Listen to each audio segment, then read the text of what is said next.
Bob Papa, voice of the Giants, joining us on 104.5 The Team, your home for New York sports. It's Armen and Levack. And Bob, the Giants won 3 games in a row. They were getting better every game. Last week in Philadelphia, just a gigantic step backwards in the 27-0 romping.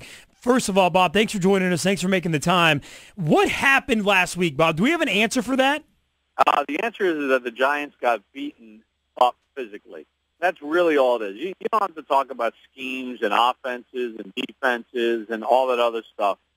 In football, you got to line up, and your offensive line and your defensive line have to win the one-on-one battles. And the Giants were abysmal on both sides of the ball in that area. And, the offensive line had gotten better and better. Remember, this is the same offensive line that pretty much neutralized J.J. Watt. So it's not as if, they had just played against the Little Sisters of the Poor.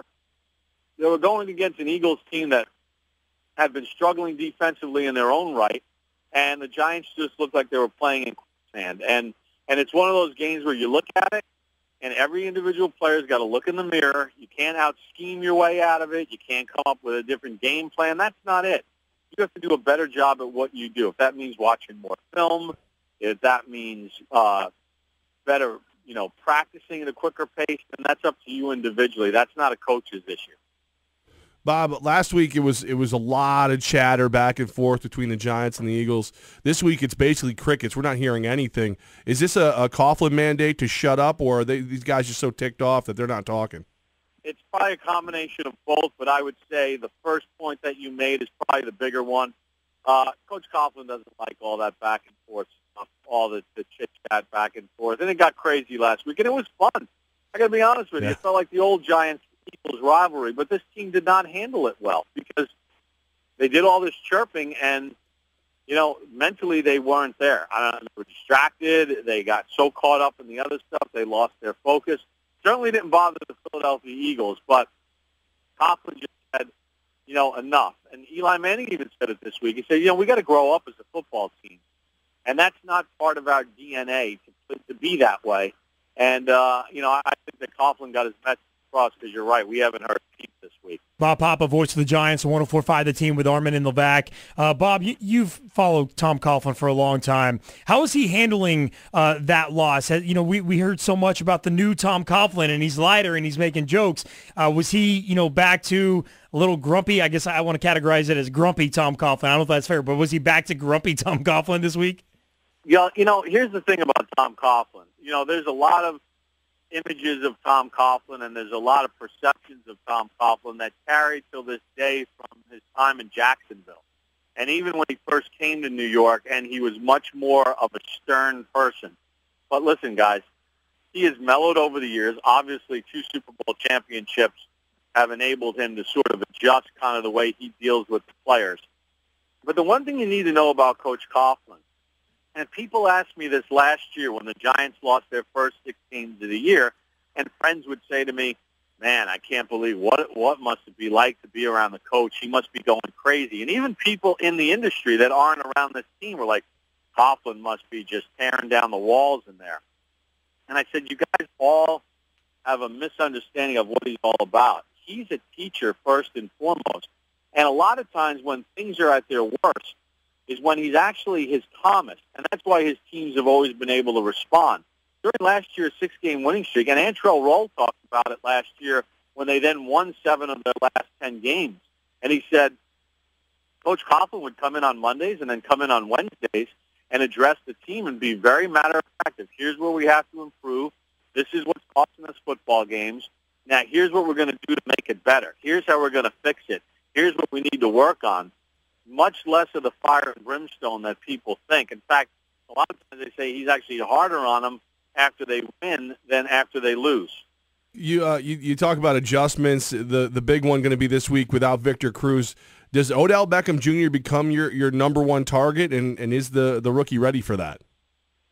He better be ready. I mean, one of the reasons why the Giants drafted some of the guys that they did, like Weston Richburg and Odell Beckham Jr. and some of the other guys, Kennard, they really this year shifted some of their focus to they wanted guys that were going to come in that were NFL ready, guys that had a lot of college experience under their belt, guys that were leaders on their college team, not necessarily guys, because in the past they've gone with some of these raw upside projection type guys. So he does have to step in because he brings an incredible high-end speed. I mean, he was the 12th overall player taken in the draft. He catches the ball effortlessly. He makes plays on the ball when it's in the air. Look, Ruben Randall is by far the most targeted receiver in this offense at this point. I'm guessing he's still going to get a lot of targets, but I think they're going to use Odell Beckham Jr. to try to open things up and start loosening things up for the tight ends a little bit, create some opportunities for Randall, because the loss of Cruz is huge. I mean, he's accounted for almost 30% of their passing yards since 2011, and 25% of their total receptions have gone to Victor Cruz since 2011.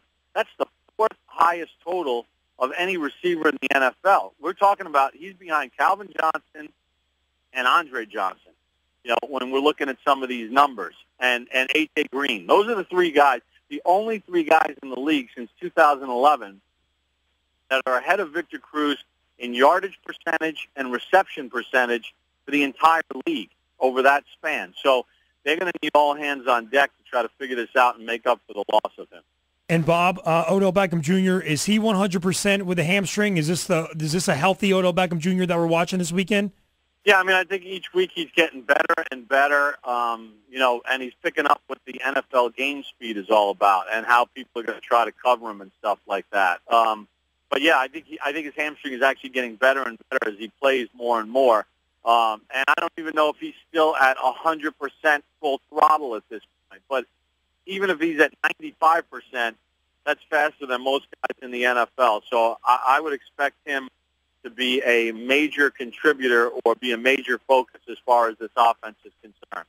Bob Papa, voice of the Giants with Armen and Levack on 104.5 The Team. Bob, what have you seen out of Eli Manning this year, learning a new offense and the way that he's adapted, the way that he's gone through this season? What have you seen in Eli thus far? Pretty much the same Eli that I've seen his entire career. The same kind of preparation that his brother puts in. His brother gets, a lot of publicity, and rightfully so, for his relentless work ethic. Eli does the same thing. It just does it differently. He's dove into this thing. He spends a lot of extra time. He's got his own private little film session with his receivers after the official stuff is done on Fridays. He's, working with the running back. So he has immersed himself in it. He spent even more time in the building than he has even in the past, which was a ton. And I think that he's helping coach the other guys. And I think he's embraced it. His own individual numbers are appreciably better right now than they were a year ago. But he just needs that offensive line to perform as they had for those 3 winning games for him to be able to function at a high level in it. You brought up that offensive line. They just got whipped last week. Can they get their act together against this overachieving Dallas defense, you think? I don't see why not. I mean, like I said, they controlled the front 7 of the Houston Texans, and I think if you compare the Houston Texans front 7 to the Cowboys front 7, I think you're going to take the Houston Texans front 7 any day of the week, even with Clowney hurt, because they got J.J. Watt. They have Brian Cushing. They have some really good players there. So I think they got into a bad rut. Justin Pugh admitted after the game that he got beaten for a sack early, and it got in his head, and he said it was the worst game of football he's ever played from youth on through the professional ranks. And I would expect him to come back and bounce back in a big way this week and play a lot better. Bob Papa, voice of the Giants with Armen and Levack. And Bob, when you look at Dez Bryant in the Giants secondary, how do you expect the Giants secondary to try to slow down Dez Bryant? Well, you want to try to be physical with him, but he's physical back. So I think they're going to have to use, some cloud coverage, and they're going to have to roll the safety over to help and try to bracket him a little bit. Then the next problem is, what do you do with Jason Witten? I mean, because he has 120 career catches against the Giants for 1,300 yards and 10 touchdowns. I mean, he's been unbelievable against them. And then you add Terrence Williams and what he brings to the table. And, guys, it really all starts with one thing. Can the Giants control the running game of the Dallas Cowboys, which is, look, this is the best start to a season by the Dallas Cowboys running game since 1995 when they won Super Bowl 30. And DeMarco Murray, we know about him tying Jim Brown with 6 straight 100-yard rushing games to start a season as the all-time record. Doug Free is out, the starting right tackle. He's out for a couple of weeks. Tyron Smith, the Pro Bowl left tackle, is dealing with an ankle issue. He's going to play. He's going to start. He's not 100%. The Giants have to find a way to win up front, because if they don't, play action pass, you're in unfavorable down and distance, you're in 2nd and 4, 3rd and 3s, then the whole playbook's open for the Cowboys, and then you got no shot of stopping it. They've got to find a way to not let Murray destroy this game and just break it wide open. With that being said, how do the linebackers looking this week? Is Beeson looking good? Is he somebody that we can hope will be back out on the field with McClain and everybody else? Yeah, I mean, look, Beeson he's been in and out of the lineup. You know, he was back playing on Sunday. He's not nearly where he was at the middle and the late part of last year, but I saw him the other day, and he said that he feels like he's getting better. He's feeling more comfortable. He's feeling more healed with this foot injury that he's dealing with.